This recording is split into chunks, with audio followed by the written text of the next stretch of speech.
Talaga bang gusto nyo ng katotohanan, tereridon, o gusto nyo lang ng rigodon?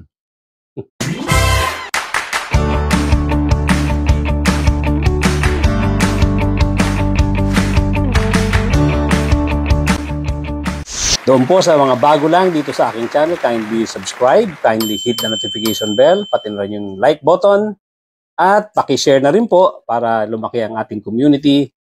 At tuloy-tuloy na po tayo sa ating topic for today. We would like him to name names. He said that he has evidences to show, and therefore he must show it. Take an oath so that we're going to find out who should be accountable to this. Because if he will just, make a blanket accusation to the institution, para siyang lata na walang laman na nag-iingay lamang, no?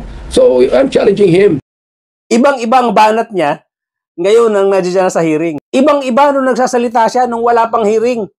May pang-intimidate pa kay Mayor Magalong ng mga salita niya. Ngayon wala, no problem naman making a motion to invite Mayor Magalong. So you would have him summoned, or at the very least invited to your committee hearing? Yes.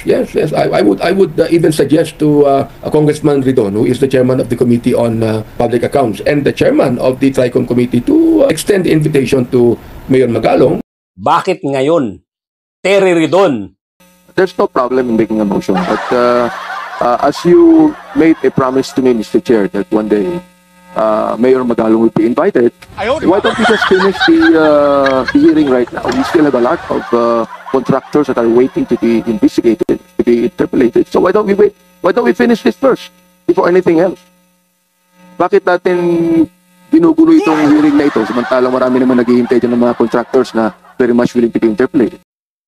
Dito kasi, mga kapatid, mga kababayan, kung talagang gusto natin ng katotohanan, gusto nating lumabas kung sino talaga ang mga sasabit dito, sino talaga ang may mga pakana ng mga flood control projects na yan, sino-sino ang mga nakinabang yan, dapat sa umpisa pa lang, iniimbitahan nyo na yung mga taong may potensyal at sinasabing merong alam tungkol sa mga korupsyon, tungkol diyan sa mga flood control projects at tungkol sa mga iba't ibang proyekto ng pamahalaan na merong korupsyon.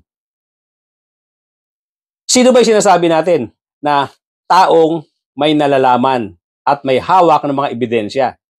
Itong si Mayor Magalong mismo, nagsasalita siya.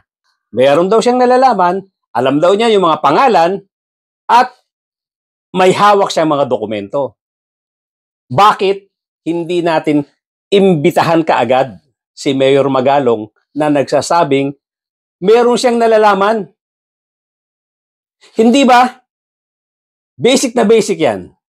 Pag merong krimen na nangyari, halimbawa barilan, halimbawa may na disgrasya sa daan, nasagasaan, hindi ba pag merong kang investigador na dumating sa site ng krimen, ang una mong tatanungin, yung nakakita ng krimen. Yung nakakaalam ng krimen. Yung sinasabing meron siyang ebidensya, nakita niya. Bakit mo pagtatatanungin yung mga taong nandoon, milya-milya ang layo doon sa pinangyarihan ng kaso, pinangyarihan ng krimen? Bakit mo tatanungin yung isang taong nakatalikod na doon sa malayo? Na doon sa 1 kilometro ang layo ng tao na gusto mong tanungin? Yung mga nandoon sa bahay nila na naulinigan lang na ganito ang nangyari. Bakit hindi mo agad tanungin yung sinasabing, alam ko yan, nakita ko? Bakit magpapaligoy-ligoy ka pa? Kung sino-sino pa ang iimbitahan mo, tatanungin mo, na alam mo namang hindi first-hand information ang maibibigay sa'yo. Congressman Terry Ridon, talaga bang ang pera ng Kongreso, ng lower house, sa pag-iimbestiga nito ay hindi masasayang? Ganon din sa Senado? Hindi ba tayo nagtatapon ng pera dyan sa mga investigasyon na yan? Hindi ba tayo magpapaikot-ikot lang dyan? Hindi ba magbibigay ka lang dyan ng tsansa para grandstanding itong mga lawmakers na to.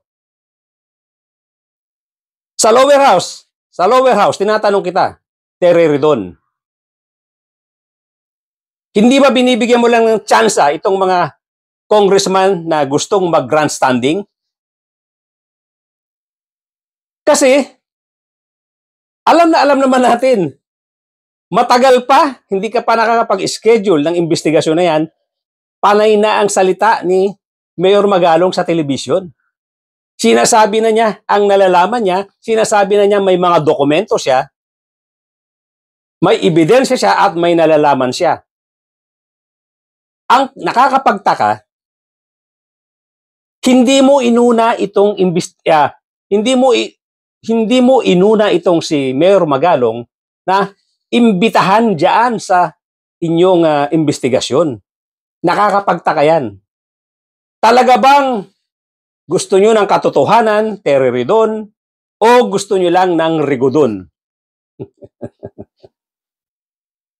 Itong si Congressman Abante, parang tinatakot niya pa itong si Mayor Magalong na dapat umattend siya pag nagkaroon ng hearing. Dalhin niya yung mga ebidensya, sabihin niya yung mga nalalaman niya, at sumpaan niya. Ngayon, nagsabi na ilang beses itong si Mayor Magalong, willing siya. Bakit ngayon, Terry Ridon, hindi nyo inimbitahan itong si Mayor Magalong? Alam mo, marami nagsasabi sa akin na nag-advise sa akin na pag sakaling nagkaroon ng hearing, na lang ako sa Senate pupunta. Pero alam mo, sabi ko nga na hindi ako gaano makakapag-articulate dyan sa Senate kasi friendly forces yun eh. Mas mabuti siguro na pumunta ako doon sa House kasi nandun yung controversial issue. At kung sakaling nagkasabay nga, doon ako sa House pupunta. Handa kami na humarap dyan. At ulitin ko yung sinabi ko, kaya ako gusto pumunta sa House kasi doon naman talaga yung gera. Kaya kung saan ang gera, doon kami dapat pumunta. At itong si Congressman Abante, Abante pa naman ang apelyido mo. Bakit parang umaatras ka doon sa parang tinatakot mo si Mayor Magalong na dapat panumpaan niya ito, dalhin niya yung mga ebidensya niya, yung mga nalalaman niya, sabihin niya under oath. Pag nagkaroon ng investigasyon, pumunta siya sa Kongreso o nag-aantay ng imbitasyon itong si Mayor Magalong, hindi niyo inimbitahan. At na ikaw ay sinabihan ni Congressman Chanco na mag-move ka na para imbitahan itong si Mayor Magalong. Ngayon na ba gagawa na ako ng motion? Should I make the motion now? Should I make the motion now? Should I make the motion now? Should I make the motion now? Better, Mr. Chair, to show na talagang seryoso tayong imbitahan siya. Ito, I just have one Mr. Chair. seeing if talagang may pupuntahan tong committee na to o wala. Kung ayaw natin imbitahan si Mayor Magalong sa agarang panahon, magkakaproblema tayo sa credibility yan. There's no problem in making a motion, but as you made a promise to me, Mr. Chair, that one day Mayor Magalong will be invited, why don't we just finish the hearing right now? We still have a lot of contractors that are waiting to be investigated, to be interpolated. So why don't we wait? Why don't we finish this first? Anong klase yan? Biglang nawala ang iyong abanting apelyido. Naging paatras ka. Bakit? Kanino ka nagtatanong? Sino ang tinatanong mo? Congressman Abante, na dapat na ba ngayon na? Ngayon na, dapat? Mag-motion ako ngayon na? Pucha. Ang kisig-kisig mong magsalita na sinasabi mo, dapat niyang panumpaan yan. Dapat dali niya yung mga ebidensya niya. Huwag siya magkakaroon ng sweeping accusation. Although hindi ako naniniwala na sweeping ang accusation ni Mayor Magalong. Responsableng tao yan. Sinabi niya, mayroon siyang nalalaman na so much number of congressmen na involved dyan. Pero hindi niya sinasabi, buong Kongreso. Nakakatawa itong si Congressman Abante. Nung sinasabi niyang mag-motion ka na. Ngayon na ba? Ngayon na.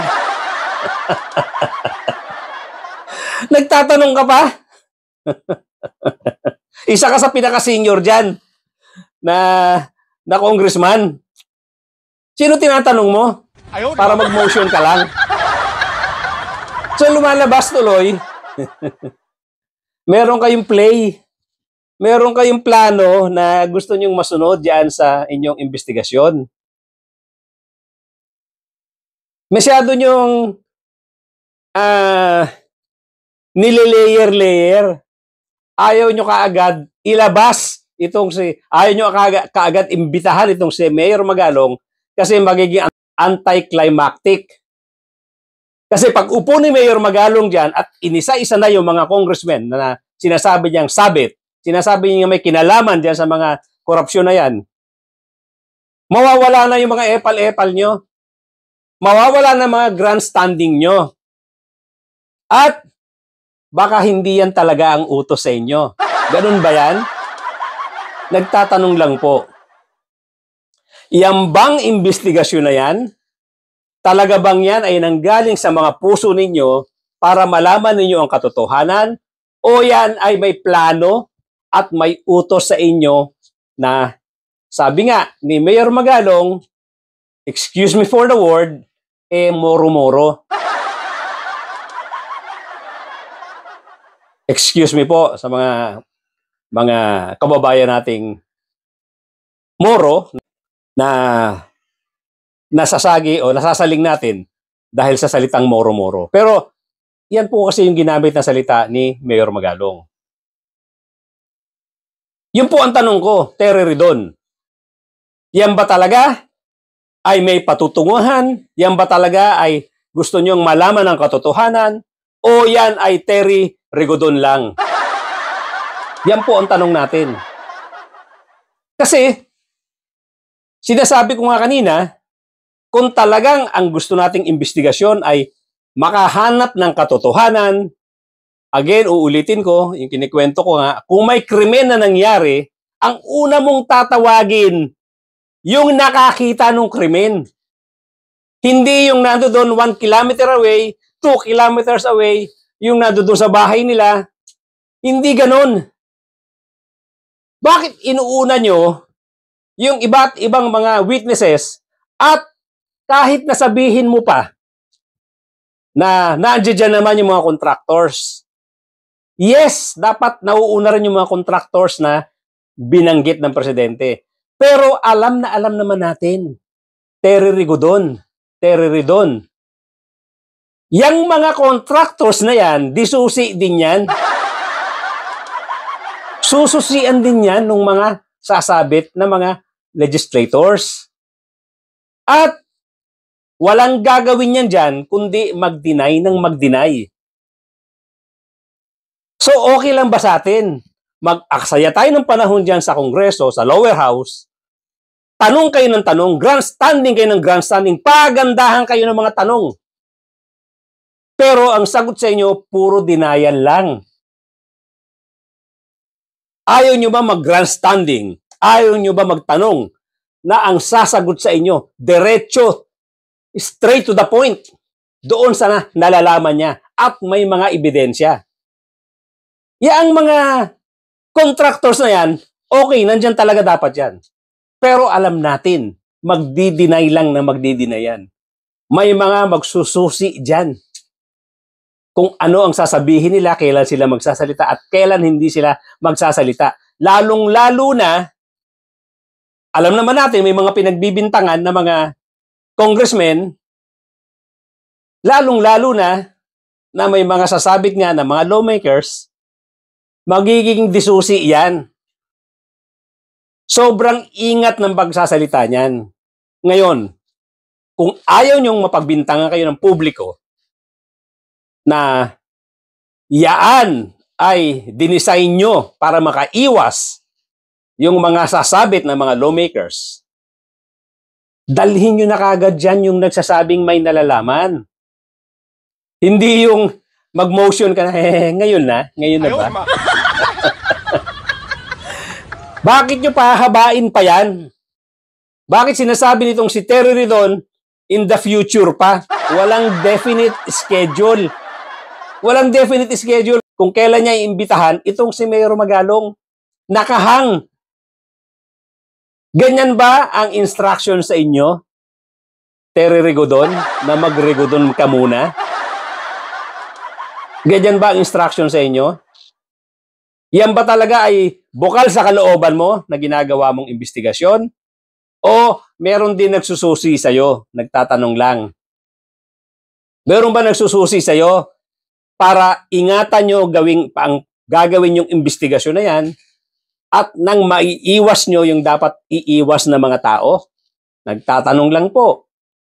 Ngayon, kung hindi yan ang reason kung bakit kayo naandyan para kung bakit kayo mag-iimbestiga, unahin nyo na yung taong nagsasabi na may nalalaman siya. Hindi yung kung sino-sino pa ang tatawagin nyo para lang makapag-grandstanding ang mga kasamahan mo dyan, pati ikaw, magre-Rigodon, Terry-Ridon, tigilan nyo yan. Sayang ang pera ng taong bayan. Hindi nyo pera ang ginagamit nyo dyan. Pera ng mamamayang Pilipino yan.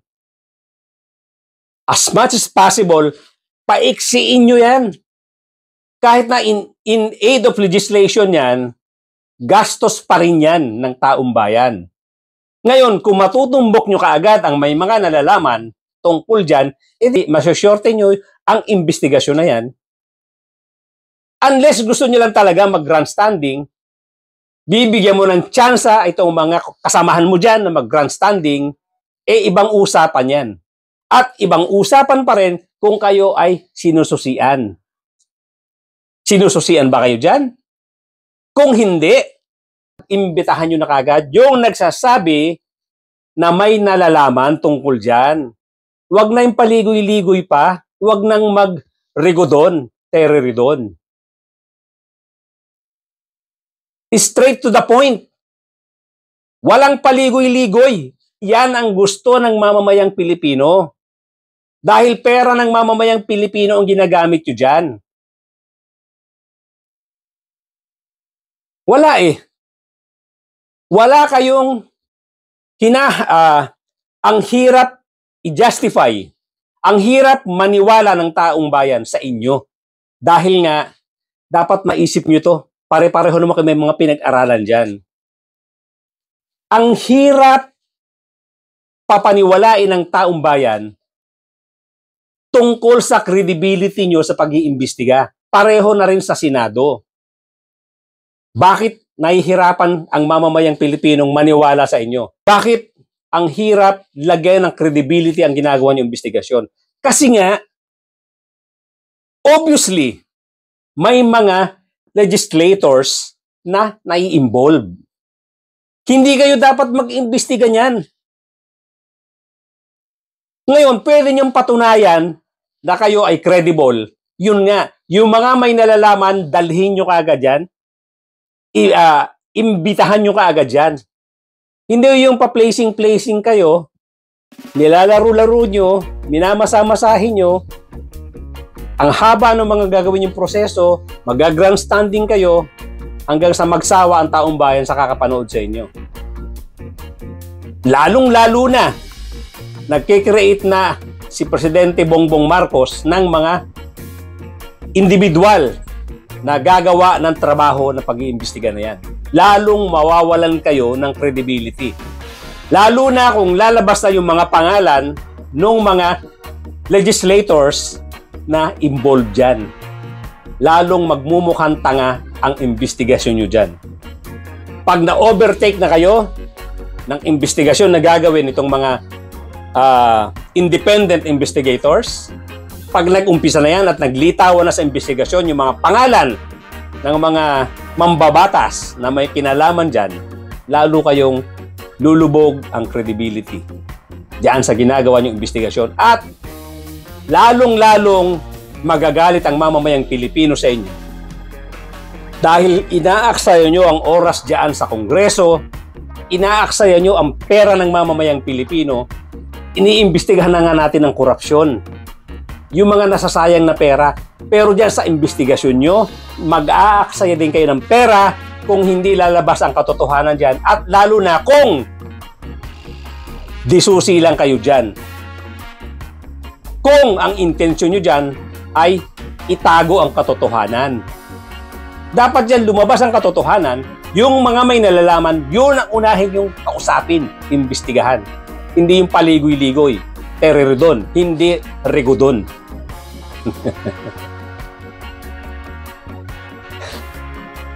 Pag nanakaw na nga ang iniimbestigahan, pondo ng mamamayang Pilipino ang nawawala.